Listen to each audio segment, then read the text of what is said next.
Bonjour à tous et à toutes, ici Christine Le Vicky. Aujourd'hui, je vous fais une vidéo pour partager avec vous 4 pistes pour gérer votre rentrée sans stress. Eh bien oui, c'est la rentrée, il faut bien l'admettre, les vacances sont finies et je ne sais pas comment c'est pour vous, mais moi personnellement, quand je sens le rythme qui s'accélère, quand parfois je me sens bombardée par toutes les choses qu'il y a à faire pour remettre la machine en route après ce magnifique été que nous avons eu, et bien moi parfois je sens mon cœur palpiter, je me sens stressée et en fait j'ai qu'une seule envie, c'est d'aller me recoucher. Alors, et oui, la rentrée génère du stress et donc c'est important en ce début d'année scolaire et de reprise de se poser la question de comment est-ce que je peux poser des bases plus solides qui me permettent d'avoir un quotidien agréable, plaisant, avec du plaisir, de la fluidité et de la sérénité. Donc j'ai envie de partager avec vous 4 pistes qui pour moi sont des pistes qui m'aident énormément dans ma vie. La première chose, c'est de regarder ses routines et de se rendre compte que peut-être que la manière dont vous faites les choses, peut-être que la manière dont vous faites les choses depuis des mois, depuis des années, votre routine matinale, votre routine de trajet, votre routine de couchage, la routine des devoirs des enfants, peut-être qu'il y a certaines choses, une certaine manière que vous avez de faire des choses dans votre vie qui en fait ne marche pas. Et qu'en fait que c'est la routine elle-même qui est génératrice de stress. Par exemple, moi, personnellement, je me suis rendu compte que j'avais par le passé une routine matinale qui tous les matins me mettait dans un état de boule de nerfs. Tous les matins, j'étais stressée, j'étais comme une cocotte minute prête à exploser parce que l'horloge tournait, personne n'était prêt, la maison était en bazar et j'avais pas le temps de prendre mon café. Je me suis rendu compte à un moment donné que plutôt que de pointer du doigt les coupables, mes enfants, tous ceux qui faisaient pas ce qu'il fallait faire, peut-être qu'il fallait plutôt que je prenne la responsabilité de cette routine matinale et que j'admette que la manière dont j'étais organisée ne marchait pas. Plutôt que de constamment accuser les autres de ne pas être à la hauteur de mes attentes, je me suis posé la question de peut-être que je dois changer la manière dont je fonctionne. Est-ce qu'il y a des choses que je dois arrêter de vouloir faire le matin? Est-ce qu'il y a des choses qu'il faut que je fasse la veille? Est-ce qu'il y a des choses qu'il faut que je délègue? Comment est-ce que je peux mettre en place une routine qui du coup va devenir répétitive? C'est ça l'avantage d'une routine, c'est qu'elle se répète, qu'elle se pose et qu'on a pu y réfléchir. Mais surtout, comment mettre en place une routine qui marche pour nous et qui nous apporte de la sérénité. Donc première chose, revoir ses routines. Est-ce qu'il y a une routine dans mon quotidien que je peux admettre de regarder en face et de me dire ça sert pas à grand chose d'accuser les coupables, peut-être qu'il faudrait changer la routine et que ça marcherait mieux. Donc ça c'est la première piste que je vous propose. La deuxième, c'est d'arrêter de croire que vous êtes seul dans cette spirale du quotidien. Et au contraire, de vous poser la question de comment est-ce que je pourrais m'entourer d'une communauté de personnes bienveillantes, de personnes qui souhaitent me soutenir et des personnes que j'ai envie de soutenir moi-même. Comment est-ce que je peux m'entourer d'autres personnes, de mon village, de ma communauté, pour ne pas prétendre que je suis super Wonder Woman et que je peux tout faire. Donc moi, par exemple, particulièrement, à chaque rentrée, je fais appel à certaines mamans de l'école de mes enfants pour mettre en place le covoiturage. Dans ma vie aussi, par le passé, quand mes enfants étaient petits, j'ai mis en place à la rentrée des systèmes de coop de babysitting, où tous les vendredis, de bonne heure, pas trop tard pour pas que les enfants soient fatigués, mais tous les vendredis, par exemple de 6 à 9, eh ben, on organisait une rotation de garde d'enfants quand ils étaient petits, et du coup, moi, je pouvais aller dîner, manger une petite pizza ou manger un petit dîner de bonne heure avec mon mari, tranquillement, pour clôturer cette semaine et reconnecter.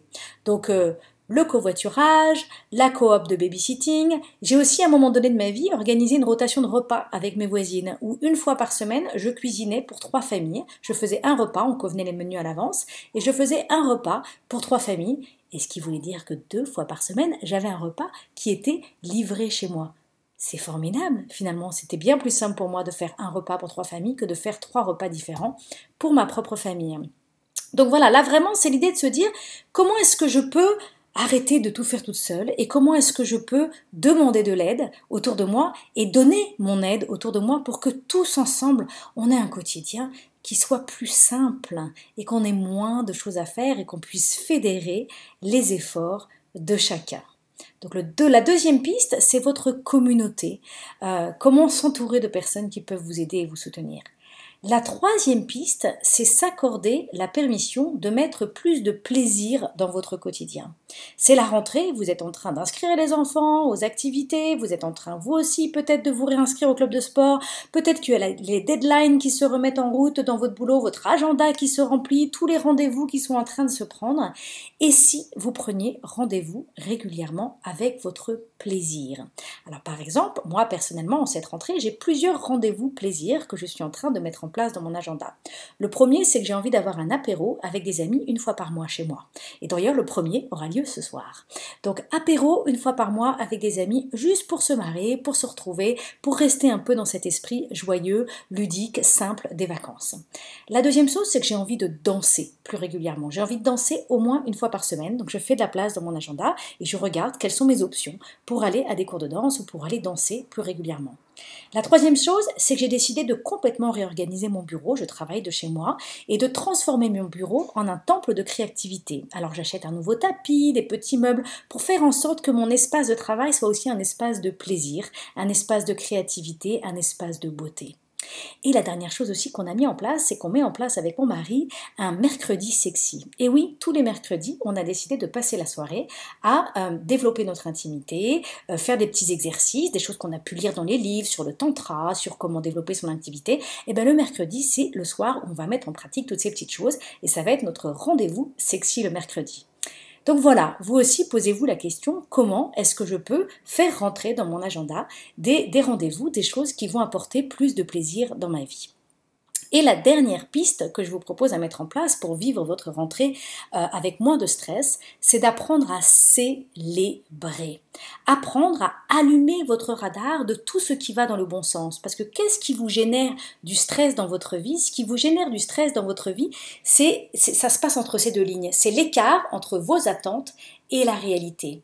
Et ce qui nous génère du stress, c'est quand notre radar est allumé pour capter toutes les fois où la réalité colle pas nos attentes. Et je vous assure que des moments où la réalité colle pas nos attentes, il y en a plein. Célébrer, qu'est-ce que ça veut dire? Ça veut dire allumer le radar de toutes les fois où la réalité colle avec nos attentes. Ou allumer le radar de toutes les fois où la réalité va dans la direction de nos attentes, même s'il y a encore du chemin à parcourir.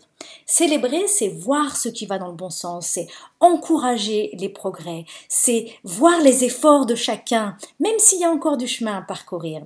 Célébrer aussi, pour moi, ça veut dire avoir toujours du champagne au frais. Trouver une raison de se retrouver ensemble avec les personnes que j'aime le plus au monde, autour des choses qui vont bien, autour des choses qui vont dans le bon sens, autour de toutes les raisons que nous avons de se dire que finalement, tout de même, notre vie, elle n'est pas si mal que ça.